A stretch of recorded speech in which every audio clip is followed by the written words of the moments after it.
Radhe Radhe everyone. ये UK triple S C assistant accountant के लिए हमारा अनदर मॉक क्विज है जिसमें हम लोग बिजनेस लॉ कवर अप करने वाले हैं। बिजनेस लॉ में भी हम लोग Indian Contract Act 1872 cover up करेंगे। ऑलरेडी मैं अभी तक 5 वीडियोस अपलोड कर चुका हूँ, आपको प्लेलिस्ट चैनल पर मिल जाएगी, जिसमें 150 प्लस क्वेश्चन हम अराउंड डिस्कस कर चुके हैं। ओके, ठीक है। और इसके अलावा इसमें हम लोग इंडियन कॉन्ट्रैक्ट एक्ट डिस्कस करेंगे इस वीडियो में। अपनी नंबर ऑफ क्वेश्चंस जो आप एक्सपेक्ट कर सकते हो एग्जाम में, 1 से लेकर के 4 क्वेश्चंस आपको दिख जाएंगे एग्जाम में। 15 मार्क्स का 15 क्वेश्चन ये रहने वाला है क्विज। देखो आप कितना स्कोर कर पाते हो and comment your views in the comment section कि आपको क्वेश्चंस कैसे लगे और आपको नेक्स्ट कौन से टॉपिक पे वीडियो चाहिए। ओके, ठीक है। देख लो आप कैसे किस टाइप के क्वेश्चंस होंगे, मतलब एक ही क्वेश्चन में ना हम लोग मल्टीपल टॉपिक्स कवर अप करने वाले हैं। सो इसलिए वजह से ही मैं क्वेश्चंस भी थोड़े से लेंदी लाया हूँ, ठीक है, ताकि क्या बोलते हैं मल्टीपल टॉपिक्स हमारे एक ही क्वेश्चन में कवर अप हो जाए और आपको अच्छे से समझ में भी आ जाए चैप्टर, पूरा एक तरीके से चैप्टर रिविजन हो जाए। ओके, ठीक है। तो स्टार्ट करते हैं विदाउट वेस्टिंग योर टाइम, फटाफट से शुरू करते हैं। इंडियन कॉन्ट्रैक्ट एक्ट 1872 का फर्स्ट क्वेश्चन आपकी स्क्रीन पर है। आप फटाफट से वीडियो पॉज करो and try to answer the question accordingly. फिर मैं 3 2 1 गो बोलूंगा, then we will discuss the question. Okay, हो गया? Done. 3 2 1 go. Let's discuss the correct answer.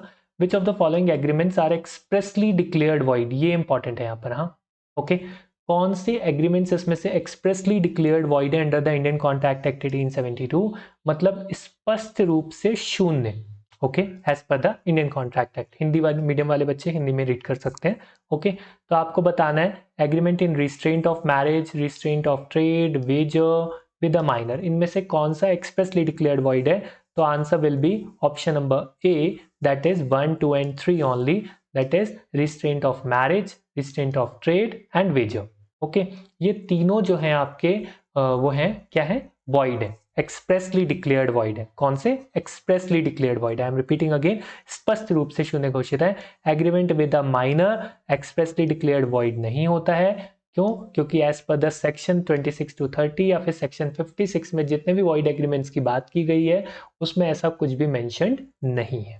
ठीक है, क्लियर? हाँ, an agreement with a minor is void, ठीक है, बट इसमें क्लासिफिकेशन में नहीं मेंशन्ड है। ओके, सेक्शन 26 की बात करें तो रिस्ट्रेंट ऑफ मैरिज की बात करता है, 27 ट्रेड, ठीक है, मतलब व्यापार के प्रतिबंध, और 28 आपका रिस्ट्रेंट ऑफ लीगल प्रोसीडिंग्स, कानूनी कार्यवाही के प्रतिबंध में किए गए समझौते, section 29 for uncertainty, 30 for gambling, wagering etcetera, wagering agreements कह सकते हो आप, 56 agreements to do an impossible act. ये सारे जो है वो वॉइड है, ठीक है, जो कि एक्सप्रेसली मेंशन्ड है, जो कि क्लियरली मेंशन्ड है लॉ में, यू कैन से।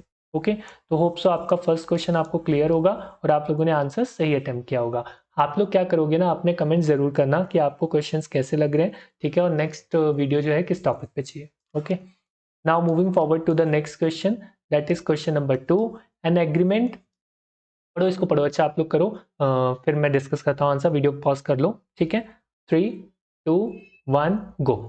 An agreement which is enforceable by law at the option of one or more of the parties but not at the option of others। मतलब कि ऐसा समझौता जो एक या अधिक पक्षकारों के विकल्प पर कानून द्वारा प्रवर्तनीय हो लेकिन दूसरे पक्षकारों के विकल्प पर प्रवर्तनीय ना हो। मतलब एक में तो लीगली एनफोर्सेबल है, लॉ के अकॉर्डिंगली ठीक है, बट दूसरे के पॉइंट ऑफ व्यू से लॉ के अकॉर्डिंगली नहीं ठीक है, ठीक है। तो ऐसे कौन सा एग्रीमेंट होता है या उस एग्रीमेंट्स को हम लोग क्या बोलते हैं, उन कॉन्ट्रैक्ट्स को हम लोग क्या बोलते हैं, ठीक है, क्लियर? यहाँ पर आपके पास ऑप्शन है, क्या हो जाएगा? Voidable contract. ओके, ठीक है, तो option number C will be the correct answer. ठीक है, क्या बोल रहा है? वॉइडेबल कॉन्ट्रैक्ट कौन सा एग्रीमेंट होता है? जो लीगली एनफोर्सेबल होता है एक पार्टी के पॉइंट ऑफ व्यू से but not to the other, दूसरे पार्टी के पॉइंट ऑफ व्यू से एनफोर्सेबल नहीं होता, कानूनी क्या बोलते हैं, लागू नहीं होता, यू कैन से।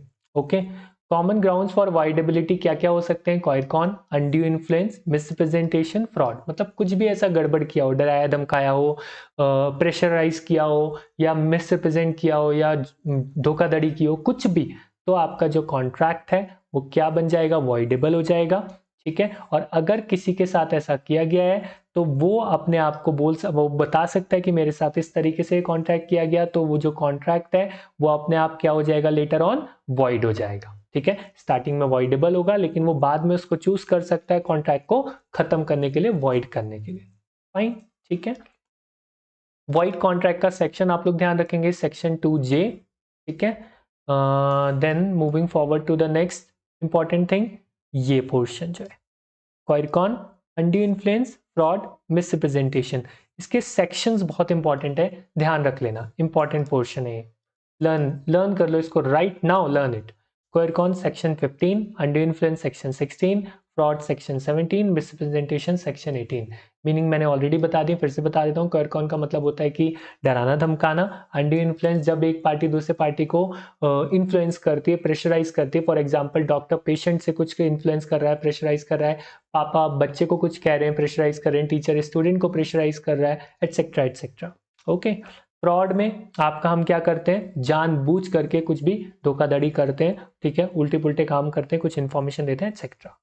और मिसरिप्रेजेंटेशन में involves providing false information that leads to another party to enter into a contract. मतलब हम क्या कर रहे हैं, ऐसी गलत जानकारी दे दे रहे हैं जिसके कारण दूसरा पक्ष संविदा में प्रवेश करता है। सिंपल मतलब जिसके कारण सेकंड पर्सन जो है वो कॉन्ट्रैक्ट में एग्री कर जा रहा है या साइन कर ले रहा है। Simple. Okay.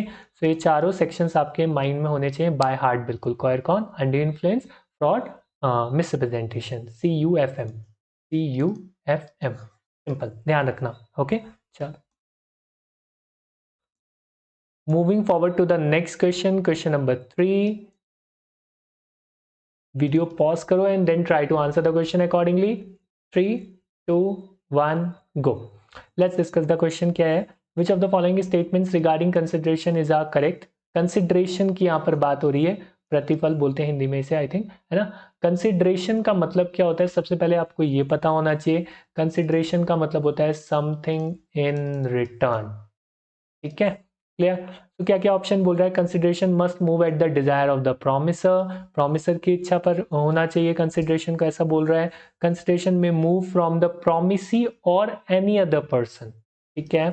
Consideration must always be adequate, देखो कहीं पर भी ना ऑलवेज आ जाए, ऑल आ जाए, एवरीथिंग आ जाए, कुछ इस टाइप के मतलब अगर वर्ड्स आ जाए ना इंग्लिश के जो बोले कि सभी कुछ है, हमेशा है, ठीक है, तो उसमें अलर्ट हो जाना है, वो जरूर रॉन्ग हो सकता है। और वही यहाँ पर भी ट्रैप था, ये स्टेटमेंट बिल्कुल रॉन्ग है, ठीक है। Option A will be the correct answer, 1, 2 and 4 correct है।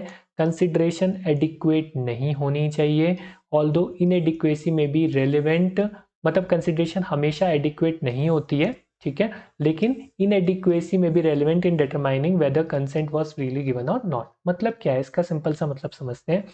एडिक्वेट का मतलब क्या होता है, एडिक्वेट का मतलब होता है जेन्युइन, ठीक है, मतलब कितनी रेलिवेंट कह सकते हो, और भी सिंपल ले लेते हैं, रेलिवेंट कंसिडरेशन। फॉर एग्जाम्पल एक प्लॉट है जिसकी वैल्यू 10 लाख रुपीस है, ठीक है। अब ए ने इस प्लॉट को बी को 10,000 में सेल कर दिया, तो क्या लगता है कि यहां पर कुछ गड़बड़ हुई हो सकती है ना, यस और नो। 10 लाख का प्लॉट कोई 10,000 में क्यों सेल करेगा, है ना। तो यहां पर क्या है कि कंसिडरेशन में कुछ ना कुछ घोटाला हो सकता है, लेकिन मान लो ये एक जेन्युइन एग्रीमेंट है, ठीक है। 10 लाख के प्लॉट को क्या बोलते हैं, 4 लाख में सेल किया गया, ए को अर्जेंट नीड थी, 10 लाख के प्लॉट को 4 लाख में सेल कर दिया, नो प्रॉब्लम, ठीक है। तो यहां पर जो है वो कंसिडरेशन क्या मानी जाएगी, एडिक्वेट मानी जाएगी, ठीक है, ठीक मानी जाएगी। ओके, क्लियर, अनटिल और अनलेस कि उसमें कुछ ना कुछ गड़बड़ हुआ हो। ओके, ठीक है। Moving forward to the next question. Question number 4. Which of the following is correct about free consent when it is not caused by? मतलब free consent के ऊपर क्वेश्चन है, ओके। बोल रहा है कि फ्री कंसेंट आपका कब माना जाएगा, ठीक है। इनमें से क्या क्या चीज नहीं होगी तब आप मानोगे कि फ्री कंसेंट है, ओके। बोल रहा है कि coercion, undue influence, fraud, misrepresentation, bailment. आपके पास वीडियो पॉज करो, then try to answer the question. I am discussing the answer. 3, 2, 1 go. ठीक, तो which of the following is are correct about free consent when it is not caused by, ठीक है। तो क्या होगा इसका करेक्ट आंसर, ABCD ओनली, ठीक है। कोई भी डराया धमकाया ना जाए, मैं ऑलरेडी डिस्कस कर चुका हूँ। प्रेशर ना डाला जाए, अनुचित प्रभाव ना डाला जाए, फ्रॉड ना किया जाए, मिसरिप्रेजेंटेशन ना किया जाए। अगर ये कुछ भी है तो फ्री कंसेंट नहीं है, मतलब फ्रीली पर्सन ने कॉन्ट्रैक्ट नहीं किया है, ठीक है, उसको आपने जबरदस्ती किसी गलत तरीके से कॉन्ट्रैक्ट करवाया है। तो ये चारों चीजें, चारों ऑप्शंस आपके करेक्ट हो गए। इनके अभी हमने ऊपर सेक्शंस भी पढ़ लिए, होप्स आपको ध्यान होंगे। CUFM, ठीक है, 15, 16, 17, 18 में करेक्ट हूँ, देख लेना एक बार फिर भी, ठीक है। चलो, तो बेलमेंट क्या होता है? अब यहाँ पर एक नया टर्म आ गया, इसको डिस्कस करना बहुत जरूरी है, ठीक है। सिंपल सा बेलमेंट का मतलब क्या है ना, पहले तो ये समझ लेते हैं कि बेलमेंट जो है वो फ्री कंसेंट से रिलेटेड नहीं है, मतलब फ्री कंसेंट का बेलमेंट से कोई लिंकेज नहीं है। ओके, बेलमेंट का मतलब क्या होता है? जब हम अपना पोजेशन दे देते हैं गुड्स का, ठीक है, फ्रॉम वन पर्सन, जो पोजेशन देता है उसको बेलर बोलते हैं, to another person the bailee for a specific purpose, कुछ पर्पस के लिए। फॉर एग्जाम्पल, एक पर्सन है मिस्टर ए, ठीक है, वो होटल में गया, उसने कार पार्किंग के लिए जो है दे दी होटल पर्सन को, ठीक है, होटल पर्सन को दे दिया कि कार पार्क कर दो, मेरी की दे दी, कीज दे दी, ठीक है। तो इसका मतलब ये थोड़ा है कि क्या बोलते हैं, जो कार है वो होटल वाले की होगी, या जिसको पार्क करने को दी उसकी हो गई, ड्राइवर की हो गई, नहीं ना, राइट, ठीक है, क्लियर। तो यहां पर क्या हुआ? बेलमेंट हुआ, जिसमें पोजेशन एक पर्टिकुलर पर्पस के लिए, पार्किंग के लिए दिया गया एक पर्सन से दूसरे पर्सन को। अंडरस्टूड, ठीक है, okay. Moving forward to the next question, that is question number 5। इसमें हम बात कर रहे हैं, as per the Indian Contract Act which of the following persons are not competent to contract, कौन से व्यक्ति संविदा करने के लिए सक्षम नहीं है? ओके, वीडियो पॉज करो, then try to answer the question. I am discussing the correct answer now. 3, 2, 1, go. A person who has not attained the age of majority, unsound mind वाला person, disqualified from contracting by law, who is temporarily intoxicated। देखो 1, 2, 3, ये क्या है? ये capable नहीं है, not competent है to contract. Okay, unsound mind मतलब कि दिमाग खराब है उस बंदे, मतलब पागल है, ठीक है, कह सकते हैं। Not attend the age of majority, अभी मेजर नहीं है तो कॉन्ट्रैक्ट नहीं कर सकता। Disqualified from contracting by law, law के थ्रू ही डिस्क्वालिफाइड है तो भी वो कॉन्ट्रैक्ट नहीं कर सकता। टेम्पररीली इंटॉक्सिकेटेड पर्सन है तो वो कॉन्ट्रैक्ट कर सकता है, ठीक है, उसको कोई प्रॉब्लम नहीं है। मतलब इस ऐसा कुछ नहीं है कि इंडियन कॉन्ट्रैक्ट एक्ट के अकॉर्डिंगली वो कंपिटेंट नहीं है, ठीक है, वो एलिजिबल ही नहीं है, ऐसा कुछ नहीं है, राइट, ठीक है। हाँ, नशे में आप कॉन्ट्रैक्ट करवाओ, कुछ करवाओ तो वो बाद में आपको प्रूफ करना पड़ेगा एंड ऑल, वो सारे लीगल मैटर्स में हम लोग नहीं जा रहे, बट फिलहाल लॉ के अकॉर्डिंगली टेम्परेरीली इंटॉक्सिकेशन की वजह से आप इनकम्पिटेंट नहीं बन जाते या नॉट कम्पिटेंट नहीं हो जाते टू कॉन्ट्रैक्ट। ओके, तो 1, 2, 3, ये option is the correct answer. Temporary intoxication जो है वो आपको परमानेंटली इनकम्पिटेंट नहीं बनाता, ठीक है, कि आप कॉन्ट्रैक्ट ना कर सको, simple, got it. Moving forward to the next question, question number 6, बताओ, वीडियो पॉज करो, then try to answer the question. Yeah, ठीक है, तो let's discuss the correct answer. 3, 2, 1, go. देखो सेक्शन 15 और सेक्शन 17 मैंने डिस्कस करा था अभी, CUFM, ठीक है, 15, 16, 17, 18, कौन under influence, fraud, misrepresentation, right. तो 15 हो गया आपका क्या? कौन। 17 फ्रॉड। ओके, तो डी का सेकंड का है, देखो देखो देखो, डी का सेकंड यहाँ है, तो इसी से हो गया solve. Option number A is the correct answer, but still हमें बाकी भी लर्न करने, ध्यान रखना है। कंटिजेंट कॉन्ट्रैक्ट आप ध्यान रखोगे, सेक्शन 31। अब कंटिजेंट कॉन्ट्रैक्ट का मतलब क्या होता है वो भी देख लेते हैं, ठीक है। कंटिजेंट कॉन्ट्रैक्ट का मतलब होता है वो कॉन्ट्रैक्ट जो एक ऐसे एक्टिविटी के ऊपर डिपेंडेंट है जो हो भी सकती है, नहीं भी हो सकती, ठीक है, क्लियर। कंटिजेंसी है, मतलब वो हो सकता है, हो सकता है ना हो। फॉर एग्जाम्पल, एक कॉन्ट्रैक्ट किया गया स्कूल के थ्रू, मतलब स्कूल ने बोला या फिर एक फादर ने बोला अपने बेटे से कि अगर तुम्हारे क्या बोलते हैं 95% आएंगे बोर्ड्स में तो I will give you 10,000 rupees, ठीक है, या तो मैं आईफोन लेके दूंगा, ठीक है। ये कॉन्ट्रैक्ट हो गया, मान लो फादर और सन के बीच में, स्कूल और स्टूडेंट के बीच में, किसी भी पर्सन के बीच में, दो पर्सन के बीच में इस टाइप का कॉन्ट्रैक्ट हो गया, ठीक है। तो अब 10,000 रुपीज देना मतलब इस कॉन्ट्रैक्ट को एग्जिस्टेंस में लाना, ठीक है, सर्टेनिटी में लाना, वो किसके ऊपर डिपेंडेंट है? वो एक ऐसे इवेंट 95% के ऊपर डिपेंडेंट है बोर्ड्स में आने के, कि जब वो आएगी तभी क्या बोलते हैं कॉन्ट्रैक्ट एग्जिस्टेंस में आएगा, और इस टाइप के कॉन्ट्रैक्ट्स को हम क्या बोलते हैं? कंटीजेंट कॉन्ट्रैक्ट बोलते हैं, ठीक है, क्लियर। बेलमेंट की बात करें, बेलमेंट मैं ऑलरेडी समझा चुका हूं। सेक्शन 148 थोड़ा सा ध्यान से देख लो। Bailment involves the delivery of goods from one person to another for a specific purpose. अभी बताया, upon a contract that the goods will be returned और disposed of as directed after the purpose is accomplished. मतलब जैसे अभी हमने एक example लिया था, हमने बात की थी कि भाई एक होटल में एक पर्सन गया, उसने कार पार्किंग के लिए होटल वालों को दी, तो जब होटल से वो लीव करेगा या जब उसे जाना होगा कार लेकर के, तो उसे car as it is condition में मिलनी चाहिए। ठीक है, क्लियर। तो सेक्शन 48 बेलमेंट की बात करता है, यहाँ से आपको ये ध्यान रखना है। Perfect, moving forward. इसमें वेयर हाउसिंग, लीजिंग वगैरह लॉजिस्टिक्स आता है, ठीक है, ये तो पता ही होगा। चलिए आगे बढ़ते हैं। ये रहा नेक्स्ट क्वेश्चन आपका, क्वेश्चन नंबर 7। ए ने प्रॉमिस करा to pay 50,000 to B if B does not marry to C. A ने बोला बी से कि भाई मैं तुझे 50,000 रुपये दूंगा अगर तू सी के साथ शादी नहीं करेगा तो। बी ने एग्री कर लिया to the arrangement and refrains from marrying C. B ने मना कर दिया सी से शादी करने को। तो which of the following statement is correct. तो आपको बताना है इनमें से कौन सा स्टेटमेंट ठीक है as per the given situation. Okay, तो वीडियो पॉज करो and try to answer. Let's discuss the correct answer also. 3 2 1 go. तो कौन सा स्टेटमेंट इसमें से करेक्ट होगा? Option number B, as per section 26। अब यहाँ से एक और सेक्शन आपको याद हो जाना चाहिए। देखो section 26, the agreement is void because it's restrains marriage. Already मैं ऊपर आपको करवा चुका हूँ 26, 27, 28, 29, 30 एंड सेक्शन 56। ठीक है, एंड 15, 16, 17, 18 ये सारे सेक्शंस भी हमने कर लिए। Okay, clear. सेक्शन 2J हम लोगों ने करा था एक। ओके, अगर आपको ध्यान हो तो। An agreement in restraint of marriage of an adult is void. ठीक है, किसी वयस्क व्यक्ति के विवाह पर रोक लगाने वाला समझौता जो है वो आपका क्या होता है? वॉइड होता है। सिंपल। ओके,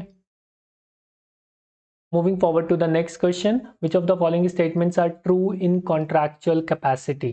कॉन्ट्रैक्चुअल कैपेसिटी के रिगार्डिंग कौन से स्टेटमेंट्स इसमें से ट्रू हैं, ये पूछ रहा है आपसे।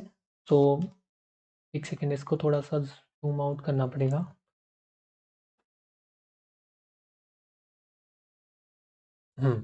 अब विजिबल होगा, राइट।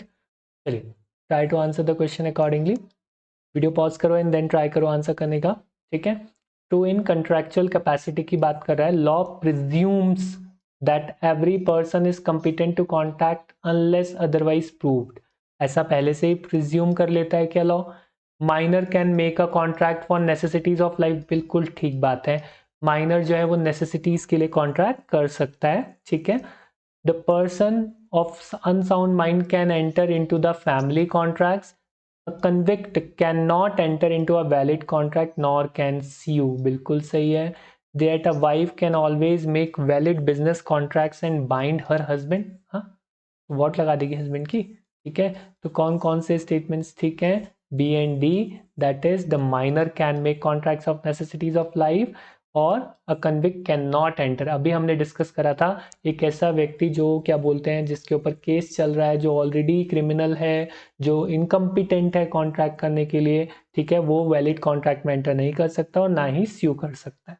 ओके, बट इसमें भी ना आपको एक चीज ध्यान रखनी होगी। या देखिए, सबसे पहले माइनर का बता देता हूँ। सेक्शन 68 में मेंशन्ड है, माइनर के साथ जो कॉन्ट्रैक्ट होते हैं वो वॉइड होते हैं, नो डाउट। ओके, माइनर के साथ जो कॉन्ट्रैक्ट होता है वॉइड होता है। इसको ना वॉइड अब इनिशियो भी लिखा हो सकता है। ओके, इसका मतलब क्या होता है कि void from the beginning. Fine, but there is an exception. Enter minor जो है वो एंटर कर सकता है इसमें, नेसेसिटीज में। ठीक है, क्लियर। फूड, क्लोथिंग, शेल्टर, ये छोटी मोटी चीजें अगर किसी बच्चे को प्रोवाइड करनी है। ठीक है, मान लो एक पर्सन है, थे मिस्टर ए, उनकी अनफॉर्चुनेटली डेथ हो गई। ओके, उनका बेटा था रमेश। ठीक है, क्लियर। अब क्या हुआ, मिस्टर ए की अनफॉर्चुनेटली डेथ हो गई, उनका बेटा था रमेश। ठीक है, तो उसकी जो वेल्थ थी, मिस्टर ए की जो वेल्थ थी वो 10,000 करोड़ रुपीस की वेल्थ थी। ओके, रमेश की एज अभी 5 ईयर्स है, माइनर है। ओके, तो उसको सारी बेसिक नेसेसिटीज कहाँ से प्रोवाइड की जाएंगी भाई? ठीक है, तो उसके लिए जो पर्सन हायर किया जाएगा, इधर कोर्ट के थ्रू या कोई भी पर्सन जो भी हायर किया जाएगा या उसका कोई रिलेटिव होगा, तो वो उसके इसी पेमेंट में से, उसी की वेल्थ में से, उसी की प्रॉपर्टी में से ही तो वो पैसे लेगा ना। राइट, देन वो सारी नेसेसिटीज माइनर को प्रोवाइड की जाएंगी, फाइन। तो इस टाइप के जो कॉन्ट्रैक्ट्स होते हैं वो वैलिड होते हैं, and the person providing the necessities can seek reimbursement from the minor's estate, ठीक है, वो उसकी प्रॉपर्टी से संपत्ति से प्रतिपूर्ति प्राप्त कर सकता है, सिंपल आप ये कह सकते हो। Got it? सेक्शन 68 ध्यान रखना है, okay. A convict cannot enter into a valid contract nor can sue, but important thing आपको क्या बतानी है, their contractualness is restored upon release, ठीक है, their contractual capacity is restored upon release, मतलब जैसे ही वो क्या बोलते हैं कोई पर्सन गिल्ट फ्री प्रूव हो जाता है या फिर रिलीज कर दिया जाता है कोर्ट के थ्रू, तो उस टाइम से के बाद से वो कॉन्ट्रैक्ट में एंटर कर सकता है, simple, okay. Moving forward to the question number 9th question किस चीज की बात कर रहा है, एसेंशियल एलिमेंट्स की बात कर रहा है वैलिड कॉन्ट्रैक्ट की, ठीक है, कि कौन कौन से इसमें से एसेंशियल एलिमेंट्स है of a valid contract. Video pause करो, try to answer the question, 3 2 1 go. Simple सा क्वेश्चन है, will not take much time. सारे के सारे ऑप्शंस इसमें जो हैं वैलिड कॉन्ट्रैक्ट के एसेंशियल एलिमेंट्स हैं, और इसमें कौन से सेक्शन को आपको ध्यान रखना है, सेक्शन नंबर 10 ठीक है। सेक्शन नंबर 10 बात करता है essential elements of a valid contract की, जिसमें ऑफर एंड एक्सेप्टेंस होगा, ठीक है, कंपिटेंट पार्टीज होनी चाहिए, intention to create legal relations होना चाहिए, लॉफुल कंसिडरेशन होनी चाहिए, और लॉफुल ऑब्जेक्ट होना चाहिए, ठीक है, ओके। यही चीज लिखी है यहाँ पर, आप एक बार स्क्रीनशॉट ले लो, later on you can read it, ठीक है। Moving forward to the next question, a contract is said to be discharged by rescission, important, rescission, ठीक है, इंपॉर्टेंट है, ठीक है। कब आप पर्सन को या कॉन्ट्रैक्ट को मानोगे कि रिसेशन के थ्रू, रिसाइन के थ्रू सिंपली आप कह सकते हो वो क्या हो गया है, डिस्चार्ज हो गया है, ठीक है। चलिए try to answer this question, करो इस क्वेश्चन को आंसर करने की कोशिश, वीडियो पॉज करो and then try to answer the question. I am discussing the correct answer, 3 2 1 go, okay. ठीक, तो आपका करेक्ट आंसर क्या होगा, option number D, that is C and E only. C and D की statements क्या है, C बोल रहा है when an aggrieved party exercises the option to avoid the contract, मतलब बोल रहा है कि जो भी एग्रीव्ड पार्टी मतलब जो कि जिसके साथ कुछ गड़बड़ हुई है, सिंपल आप ऐसा कह सकते हो, ठीक है, तो वो उस कॉन्ट्रैक्ट को कैंसिल कर रहा है, मना कर रहा है, अब नहीं करना चाहता, सिंपल, ओके, क्योंकि उसके साथ धोखा हुआ है, गड़बड़ हुई है, वो नहीं चाहता अब कॉन्ट्रैक्ट आगे बढ़े, फाइन, तो भी रिसेशन के थ्रू डिस्चार्ज हो जाएगा। नेक्स्ट, ई क्या बोल रहा है, where none of the parties has performed its part for a long time and no other party has objected against it, और टाइम से कुछ हुआ ही नहीं और किसी पार्टी ने ऑब्जेक्शन भी नहीं किया, ठीक है, तो अपने आप जो है रिसेशन के थ्रू आपका जो है ये कॉन्ट्रैक्ट क्या हो जाएगा, डिस्चार्ज हो जाएगा, ठीक है। Next, moving forward to the next question, question number 11, active concealment of fact, active concealment, तथ्य का सक्रिय छिपाव जानबूझ के, हाँ, is associated with which one of the following, किसके साथ एसोसिएटेड है, किसके साथ लिंक्ड है, बहुत सिंपल क्वेश्चन है, 3 2 1 गो। फ्रॉड है ना, ठीक है, मैंने आपको बताया था miss representation, under influence, fraud और मिस्टेक, सब हम डिस्कस कर चुके हैं। फ्रॉड में हम जानबूझ करके कुछ घोटाला करते हैं, कुछ गड़बड़ करते हैं, ठीक है, तो उसको हम इसमें आंसर करेक्ट मानेंगे। Next, a contract of indemnity is a, जो इंडेमनिटी वाले कॉन्ट्रैक्ट होते हैं, मैंने ऊपर डिस्कस भी किया अभी शायद से, वो कौन से कॉन्ट्रैक्ट होते हैं, नहीं ये नहीं डिस्कस हुआ ना, नहीं हुआ ना, कॉन्ट्रैक्ट ऑफ इंडेमनिटी डिस्कस नहीं हुआ, चलो कोई नहीं, अभी डिस्कस हो जाएगा, सारे डिस्कस हो जाएगा, कासी भी हो जाएगा नीचे, कंटिजेंट ऊपर डिस्कस कर चुका हूँ, वेजिंग डिस्कस हो चुका है, वॉइड डिस्कस हो चुका है, बचा क्या आपका कासी बचा है ना, चलो ठीक है, तो कॉन्ट्रैक्ट ऑफ इंडेमनिटी क्या होगा बताओ, ये आपको बताना है, this is contingent contract. Contingent contract again section 31 आपको इंपॉर्टेंट है, ध्यान रखना है, मैं आपको ऑलरेडी समझा चुका हूँ। कंटिजेंट कॉन्ट्रैक्ट का मतलब क्या होता है कि जो एक किसी ऐसे इवेंट के ऊपर डिपेंडेंट हो जो हो भी सकता है, नहीं भी हो सकता, ठीक है, uncertain to happen, simple you can say, ठीक है। तो कंटिजेंट कॉन्ट्रैक्ट में आएगा, इंडेमनिटी का मतलब होता है to make good the loss, जो हमारे, जैसे आप सिंपल सा एग्जांपल ले सकते हो इंश्योरेंस के जो कॉन्ट्रैक्ट्स होते हैं, ठीक है, क्लियर होगी बात। इंश्योरेंस जैसे मान लो किसी का लाइफ इंश्योरेंस है या हमने फायर इंश्योरेंस करवा रखा है अपने गुड्स का, तो उस केस में कंपल्जन थोड़ी है हमारा नुकसान हुई हो या हमें क्लेम मिले ही मिले, वो तो तब मिलेगा ना जब हमारा नुकसान होगा, आग लगेगी, कुछ होगा तभी तो, ठीक है। तो कॉन्ट्रैक्ट ऑफ इंडेमनिटी किस में आते हैं, कंटिजेंट कॉन्ट्रैक्ट में। सिंपल, आगे बढ़ते हैं, इसको रीड कर लेना एक बार, हाँ स्क्रीनशॉट ले लो। भैया 3 2 1 आगे बढ़े। Moving forward to the next question, sorry answer दिख गया क्या, नहीं दिखा होगा, फाइन। कासी कॉन्ट्रैक्ट्स की बात करते हैं, are based on the doctrine of, quasi contract जो है वो किस किस डॉक्ट्रिन पे बेस्ड है, ठीक है, किस मेन मतलब जो कंसेप्ट है कासी कॉन्ट्रैक्ट का वो क्या है, ठीक है। तो आपके पास स्क्रीनशॉट करो, मतलब सॉरी वीडियो पॉज करो and then try to answer the question. 3 2 1 go. So the correct answer क्या है आपका, अनजस्ट एनरिचमेंट, ओके, ठीक है। मतलब कि कासी कॉन्ट्रैक्ट्स किस प्रिंसिपल पे बेस्ड होता है, इक्विटी, जस्टिस और गुड कॉन्शियंस के बेसिस पर। मतलब सिंपल सा कंसेप्ट आप ये समझो कि कासी कॉन्ट्रैक्ट के अकॉर्डिंगली कोई भी पर्सन जो है वो किसी दूसरे पर्सन के नुकसान की वजह से रिच नहीं हो सकता, सिंपल सा कंसेप्ट, ठीक है। मतलब आप दूसरे की वोट लगा करके अपना बेनिफिट नहीं कर सकते, ठीक है। एग्जाम्पल्स रीड कर सकते हो आप। एक ट्रेड्समैन है, वो गुड्स छोड़ जाता है सी के घर पर बाय मिस्टेक, ठीक है। सी ने सोचा वो उसके अपने गुड्स हैं, ओके, और उसने यूज कर लिए, ठीक है। तो अब क्या सी को पैसे पे करने पड़ेंगे, यस, भले ही सी के गुड्स नहीं थे लेकिन सी को पैसे पे करने पड़ेंगे। पिज्जा डिलीवरी बॉय आपके घर आया, आपके पिज्जा डिलीवर कर गया, बल्कि वो पिज्जा आपके नेबर का था, तो क्या आपको पिज्जा के पैसे देने पड़ेंगे, यस। पिज्जा खाने के बाद ना बेटा पैसे देने पड़ेंगे, तो ऐसे डिलीवरी लेने के बाद ये मत सोचना आपको पैसे नहीं देने पड़ेंगे, ओके। तो these type of contracts are covered under quasi contracts, perfect, ठीक है। और भी एग्जांपल्स आप रीड कर सकते हो, हिंदी मीडियम वाले बच्चे भी स्क्रीनशॉट ले लो, ठीक है, you can read later on, ठीक है, और अभी वीडियो पॉज करके आप रीड कर सकते हो। तो बढ़े आगे फिर, moving forward to the next question, question number 14। Simple सा क्वेश्चन है ये, if a new contract is substituted in place of an existing contract, मतलब पुराने कॉन्ट्रैक्ट के बदले में एक नया कॉन्ट्रैक्ट हम ले आए हैं, सब्सटीट्यूट कर दिया है हमने, तो उसको हम क्या बोलेंगे, ठीक है। Waiver, remission, novation, alteration. 3 2 1 go. Novation मतलब नवीनीकरण, हम नया कॉन्ट्रैक्ट ले आए हैं, सिंपल। वेवर का मतलब क्या होता है, voluntary relinquishment of a legal right, मतलब हम क्या कर रहे हैं, अपने आप खुद से ही लीगल राइट को छोड़ दे रहे हैं, तो उसको वेविंग, वेव ऑफ करना बोल सकते हो आप। रिमिशन का मतलब क्या होता है कि हम लेस अमाउंट एक्सेप्ट कर ले रहे हैं कि ठीक है भाई निपटा दे यार काम, ठीक है। ऑल्ट्रेशन का मतलब क्या होता है, मॉडिफाइंग द टर्म्स, हम चेंज कर रहे हैं, कुछ ऑल्टर कर रहे हैं, कुछ चेंज ला रहे हैं, तो उसको आप ऑल्ट्रेशन कह सकते हो।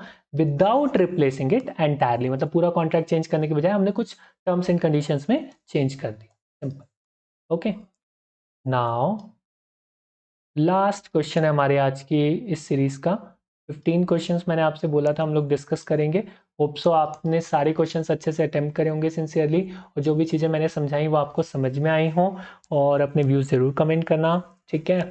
फिर हम देखते हैं नेक्स्ट वीडियो किस टॉपिक पे लाते हैं, ओके। चलो देखो, क्वेश्चन 15 बात करता है, arrange the following sections of the Indian Contract Act 1872, sections 14 to 18 in the correct order में हमें इसको अरेंज करना है। बहुत बार डिस्कस कर चुका हूँ अभी मैं, क्या डिस्कस करा था बताओ, वीडियो पॉज करो पहले, फिर ट्राई करो अपना आंसर करेक्ट करने की। डन, चलो 3 2 1 गो। देखो मैंने आपको बताया था CUFM, ठीक है, कॉयरकॉन, अनड्यू इन्फ्लुएंस, फ्रॉड और मिसरिप्रेजेंटेशन, राइट, ठीक है। तो 15 16 17 18 एक और ऐड कर लो इसमें, प्री कंसेंट, बात करता है सेक्शन 14, ओके। तो 14 ये हो गया ए, फिर 15 आपका कॉयरकॉन, फिर 16 आपका अनड्यू इन्फ्लुएंस, 17 आपका फ्रॉड, 18 आपका मिसरिप्रेजेंटेशन। तो दैट इज AEDCB। तो option D is the correct answer, simple. All the best, thanks for watching, comment your score and views and like this video, और शेयर करो अपने फ्रेंड्स के साथ, colleagues के साथ, ठीक है। और नेक्स्ट वीडियो किस टॉपिक पे चाहिए, कैसे लगी क्वेश्चंस जरूर बताना, ओके। चलो बाय बाय।